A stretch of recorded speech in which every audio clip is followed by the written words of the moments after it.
सर्दी जुकाम खांसी का होना दोस्तों एक आम गल है, पर ठंड के मौसम में हल्की जी लापरवाही सानू इसकी चपेट विच लैके आउंदी है।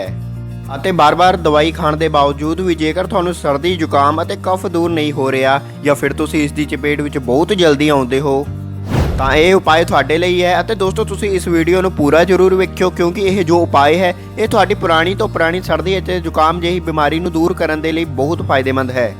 ਤਾਂ ਚਲਿਏ ਇਹ ਜਾਣ ਲੈਂਦੇ ਹਾਂ ਕਿਵੇਂ ਤੁਹਾਨੂੰ ਇਸ ਨੂੰ ਬਣਾਉਣਾ ਹੈ ਅਤੇ ਕਿਵੇਂ ਇਸ ਦਾ ਇਸਤੇਮਾਲ ਕਰਨਾ ਹੈ। ਇਸ ਉਪਾਅ ਨੂੰ ਤਿਆਰ ਕਰਨ ਦੇ ਲਈ ਸਭ ਤੋਂ ਪਹਿਲਾਂ ਅਸੀਂ ਇੱਥੇ ਇਸਤੇਮਾਲ ਕਰੂੰਗੇ ਪਾਣੀ ਦਾ।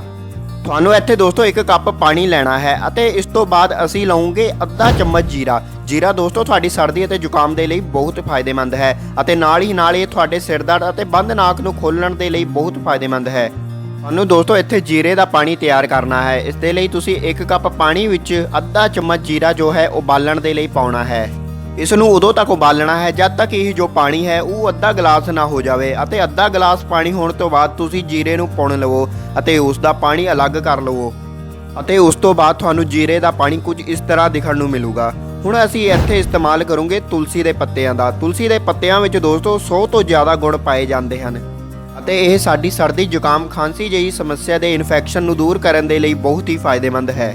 ਤੁਹਾਨੂੰ ਦੋਸਤੋ 3 ਤੋਂ 4 ਤੁਲਸੀ ਦੇ ਪੱਤੇ ਲੈਣੇ ਹਨ ਅਤੇ ਉਹਨਾਂ ਨੂੰ ਚੰਗੀ ਤਰ੍ਹਾਂ ਨਾਲ ਸਾਫ਼ ਕਰ ਦੇਣਾ ਹੈ ਅਤੇ ਉਸ ਤੋਂ ਬਾਅਦ ਤੁਹਾਨੂੰ ਇਸ ਪਾਣੀ ਨੂੰ ਫਿਰ ਤੋਂ ਉਬਾਲਣ ਦੇ ਲਈ ਰੱਖਣਾ ਹੈ ਅਤੇ ਇਸ ਵਿੱਚ ਜੋ ਤੁਲਸੀ ਦੇ ਪੱਤੇ ਹਨ ਉਸ ਵਿੱਚ ਇਸ ਨੂੰ ਪਾ ਦੇਣੇ ਹਨ ਅਤੇ ਇਸ ਤੋਂ ਬਾਅਦ ਦੋਸਤੋ ਅਸੀਂ ਇੱਥੇ ਲਵਾਂਗੇ ਅਦਰਕ ਨੂੰ। ਅਦਰਕ ਦੋਸਤੋ ਸਾਡੇ ਸਰੀਰ ਵਿੱਚ ਠੰਡਕ ਨੂੰ ਕੱਢਦਾ ਹੈ ਅਤੇ ਸਰੀਰ ਵਿੱਚ ਗਰਮੀ ਕਰਦਾ ਹੈ ਜਿਸ ਨਾਲ ਸਾਨੂੰ ਸਰਦੀ ਜ਼ੁਕਾਮ ਜਿਹੀ ਬਿਮਾਰੀ ਤੋਂ ਬਚਾਉਣੇ ਦੇ ਵਿੱਚ ਫਾਇਦੇਮੰਦ ਹੁੰਦਾ ਹੈ। ਇੱਥੇ ਤੁਹਾਨੂੰ ਅਦਰਕ ਨੂੰ ਕੱਦੂਕਸ ਕਰ ਲੈਣਾ ਹੈ ਅਤੇ ਇਸ ਦਾ ਅੱਧਾ ਜੋ ਹੈ ਅਦਰਕ ਉਸ ਨੂੰ ਇਸ ਕਾੜੇ ਨੂੰ ਤਿਆਰ ਕਰਨ ਦੇ ਲਈ ਪਾ ਦੇਣਾ ਹੈ ਅਤੇ ਹੁਣ ਇਸ ਨੂੰ ਧੀਮੀ ਆਂਚ ਵਿੱਚ ਗਰਮ ਕਰਨ ਦੇ ਲਈ ਛੱਡ ਦੇਣਾ ਹੈ ਅਤੇ ਜਦੋਂ ਇਹ 1.5 ਗਲਾਸ ਪਾਣੀ ਗਰਮ ਹੋਣ ਤੋਂ ਬਾਅਦ 1 ਗਲਾਸ ਰਹਿ ਜਾਊਗਾ ਤਾਂ ਜੋ ਇਹ ਪਾਣੀ ਉਸ ਨੂੰ ਪੁਣ ਕੇ ਅਲੱਗ ਕਰ ਦੇਣਾ ਹੈ। ਹੁਣ ਸਾਡਾ ਇਹ ਕਾੜਾ ਹੈ ਉਹ ਚੰਗੀ ਤਰ੍ਹਾਂ ਨਾਲ ਤਿਆਰ ਹੋ ਚੁੱਕਿਆ ਹੈ। ਇਸ ਕਾੜੇ ਵਿੱਚ ਹਲਕੀ ਮਿਠਾਸ ਲਾਉਣ ਲਈ ਸਾਨੂੰ ਇੱਥੇ ਇਸਤੇਮਾਲ ਕਰਨਾ ਹੈ ਸ਼ਹਿਦ ਦਾ। ਸ਼ਹਿਦ ਦੋਸਤੋ ਮਿਠਾਸ ਲਾਉਣ ਦੇ ਨਾਲ ਸਾਡੇ ਗਲੇ ਵਿੱਚ ਕਿਸੇ ਵੀ ਤਰ੍ਹਾਂ ਦੀ ਖਾਰਿਸ਼ ਜਾਂ ਜਕੜਨ ਹੋ ਉਸ ਨੂੰ ਖਤਮ ਕਰਨ ਦੇ ਲਈ ਫਾਇਦਾ ਕਰਦਾ ਹੈ। ਇੱਥੇ ਤੁਸੀਂ ਸਵਾਦ ਦੇ ਅਨੁਸਾਰ ਅੱਧਾ ਤੋਂ 1 ਚਮਚ ਸ਼ਹਿਦ ਦਾ ਇਸਤੇਮਾਲ ਕਰ ਸਕਦੇ ਹੋ। ਧਿਆਨ ਰੱਖੋ ਦੋਸਤੋ ਜਦ ਇਹ ਕਾੜਾ ਗਰਮ ਹੋ ਜਾਵੇ ਤਾਂ ਤੁਸੀਂ ਇਸ ਵਿੱਚ ਸ਼ਹਿਦ ਨੂੰ ਮਿਲਾਓ ਤਾਂ ਕਿ ਇਹ ਚੰਗੀ ਤਰ੍ਹਾਂ ਨਾਲ ਘੁਲ ਜਾਵੇ।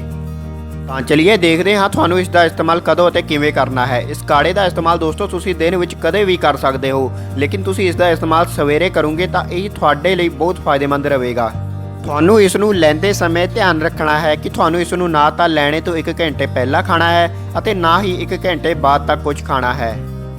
ਤੁਹਾਨੂੰ ਇਸ ਨੂੰ ਦਿਨ ਵਿੱਚ 1 ਗਲਾਸ ਲੈਣਾ ਹੈ ਅਤੇ ਤੁਹਾਨੂੰ ਜੇਕਰ ਬੰਦ ਨਾਕ ਦੀ ਸਮੱਸਿਆ ਜ਼ਿਆਦਾ ਹੈ ਅਤੇ ਸਾਹ ਲੈਣੇ ਵਿੱਚ ਦਿੱਕਤ ਹੁੰਦੀ ਹੈ ਤਾਂ ਤੁਸੀਂ 2 ਤੋਂ 3 ਗਲਾਸ ਪਾਣੀ ਵਿੱਚ 1 ਚਮਚ ਜੀਰਾ ਅਤੇ 4 ਤੋਂ 5 ਲੌਂਗ ਗਰਮ ਕਰਨ ਦੇ ਲਈ ਛੱਡ ਦਿਓ ਅਤੇ ਜਦ ਉਹ ਪਾਣੀ ਉਬਲ ਕੇ ਅੱਧਾ ਹੋ ਜਾਵੇ ਤਾਂ ਤੁਸੀਂ ਉਸ ਪਾਣੀ ਨੂੰ ਪੁਣ ਕੇ ਉਸ ਦੀ ਭਾਫ਼ ਨੂੰ ਲਵੋ। ਇਸ ਤਰ੍ਹਾਂ ਕਰਨ ਨਾਲ ਤੁਹਾਨੂੰ ਬੰਦ ਨਾਕ ਖੋਲ੍ਹਣ ਵਿੱਚ ਬਹੁਤ ਫਾਇਦਾ ਮਿਲੂਗਾ। ਇਸ ਨੁਸਖੇ ਦੇ ਪਹਿਲਾਂ ਹੀ ਇਸਤੇਮਾਲ ਤੋਂ ਸਰਦੀ ਖਾਂਸੀ ਕਫ ਜਿਹੀ ਸਮੱਸਿਆ ਤੋਂ ਕਾਫੀ ਰਾਹਤ ਦੇਖਣ ਨੂੰ ਮਿਲੂਗੀ ਅਤੇ ਪੁਰਾਣੀ ਤੋਂ ਪੁਰਾਣੀ ਖਾਂਸੀ ਜ਼ੁਕਾਮ ਕਫ ਅਤੇ ਗਲੇ ਵਿੱਚ ਦਰਦ ਜਿਹੀ ਸਮੱਸਿਆएं ਇਸ ਦੀ ਲਗਾਤਾਰ ਇਸਤੇਮਾਲ ਤੋਂ ਇਹ ਸਮੱਸਿਆ ਦੂਰ ਹੋਣ ਲੱਗ ਜਾਵੇਗੀ।